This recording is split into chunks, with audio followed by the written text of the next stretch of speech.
our wild neighborhood, Ashley. Okay, so you won't believe the crazy night that went down at our place. It was like something out of a horror movie, but, like, for real. It started off as a regular night. My husband, Jake, and I were catching some sleep after binge watching our latest Netflix obsession. All was chill until, out of nowhere, I'm woken up by this weird noise. At first, I thought it was just some cats or something. But then I hear it again, footsteps.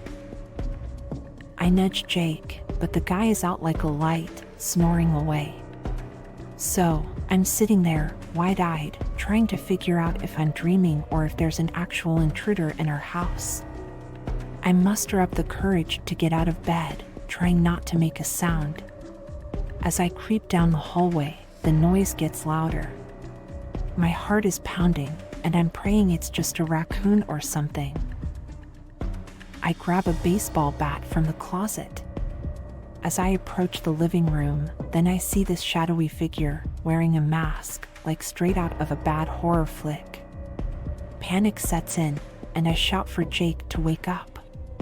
The masked intruder freezes, and for a second, we're just staring at each other. Before I can even process what's happening, the guy lunges at me. It's full-on chaos, the baseball bat swinging, the intruder dodging, and Jake finally waking up to the whole insane situation. We're all tangled up, and we manage to wrestle the guy to the ground, and that's when Jake rips off the mask. We're expecting some total stranger, but nope, it's our neighbor, Steve from next door, who we share BBQs and casual nods with. What the heck is he doing in our house at 3 a.m. wearing a creepy mask? But before we can interrogate him, the police show up, summoned by some eagle-eyed neighbor who saw the whole scuffle. So, there we are, standing in our living room, shaken, confused, and still trying to process the fact that our neighbor tried breaking into our house. The cops take Steve away, and we're left in this weird mix of relief and paranoia. Later, the detective fills us in on the whole craziness. Turns out, Steve had been running some kind of underground drug operation. I'm talking hardcore stuff, cocaine and meth, right there in our quiet suburban neighborhood. Who would have thought? The detective explains that Steve probably thought we were onto him or something. Maybe he got paranoid, lost it, and decided to break into our place to, I don't know, silence us or something. The police search Steve's house, and it's like uncovering a secret lair. Hidden compartments, stacks of cash, and enough drugs to make Breaking Bad look like child's play. We're standing there, jaws on the floor, realizing our seemingly normal neighbor was leading a double life. The whole incident leaves us on edge for weeks. Locking doors, triple-checking windows, it's like we're living in a fortress. And to make matters worse, the neighborhood becomes the gossip central. Everyone's talking about how our neighbor was some kind of drug lord living right under our noses. I guess the scariest part of it all was realizing how close we came to danger without even knowing it. I mean, we shared a fence, borrowed tools, and exchanged pleasantries over backyard BBQs with this guy. And all the while, he's running a drug empire. It's a wake-up call. Like, you never really know what's happening behind closed doors, even in the friendliest neighborhoods. Lost pets, stolen trust, Colby. We grew up in a really nice and friendly neighborhood. We had this sweet old lady, Mrs. Thompson, living on her own in a cute, cozy house. She was the perfect neighbor, always baking pies and being kind to everyone.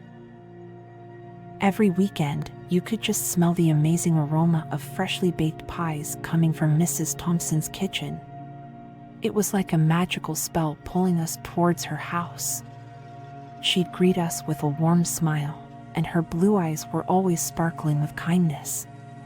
She was the kind of neighbor you'd want, caring, considerate, and ready to share a piece of pie or a kind word. We felt so fortunate.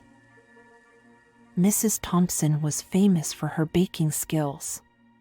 Her kitchen was her kingdom, where she'd spend hours making all sorts of delicious treats. The one she was known for the most was her apple pie, a golden brown masterpiece that tasted like heaven. Life was pretty great until one gloomy afternoon changed everything. Max and Bella, our favorite furry friends, went missing. It hit us hard. They weren't just pets, they were family. Our once cheerful neighborhood suddenly turned into a place filled with worry and sadness. Max! Bella! Max! Bella! The search for Max and Bella became a community mission. We went from door to door, shouting their names and scouring every nook and cranny of our neighborhood.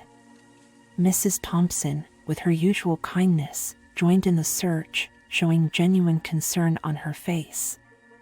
Together, we hoped to find some clue about where our furry buddies might be. Days turned into weeks, and the absence of Max and Bella cast a dark shadow over our once happy neighborhood. We were absolutely desolated. Things were never the same without Max and Bella.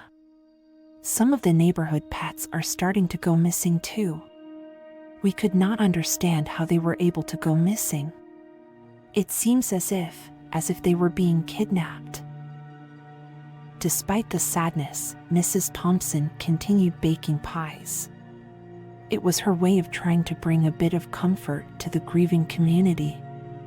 She'd knock on our doors, offering pies with a sympathetic smile, her eyes reflecting the shared sorrow we all felt. Little did we know that the source of our pain was closer than we could have ever imagined. One evening, passing by Mrs. Thompson's house, a strange and unsettling smell caught my attention. It was a weird mix of spices, and something was off. Something weird. Ignoring it, I thought my senses were playing tricks on me due to all the grief. Weeks passed, and the neighborhood slowly started to heal.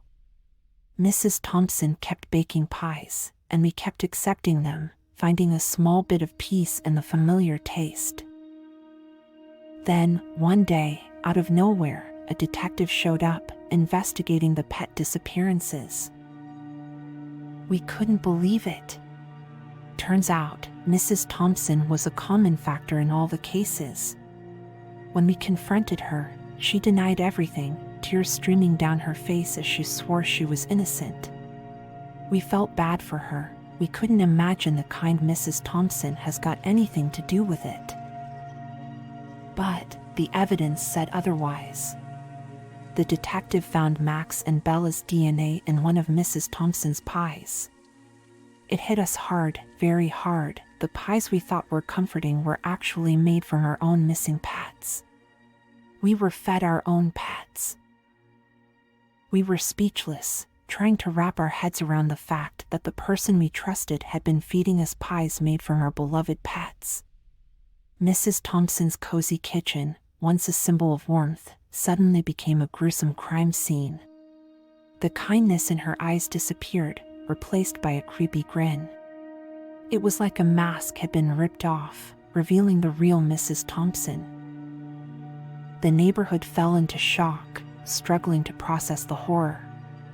They took Mrs. Thompson away for good. The lesson was tough. You can't always judge someone by their appearance. The friendliest faces might be hiding the darkest secrets. If you found any enjoyment in the video, I implore you to click that like button and subscribe if you dare.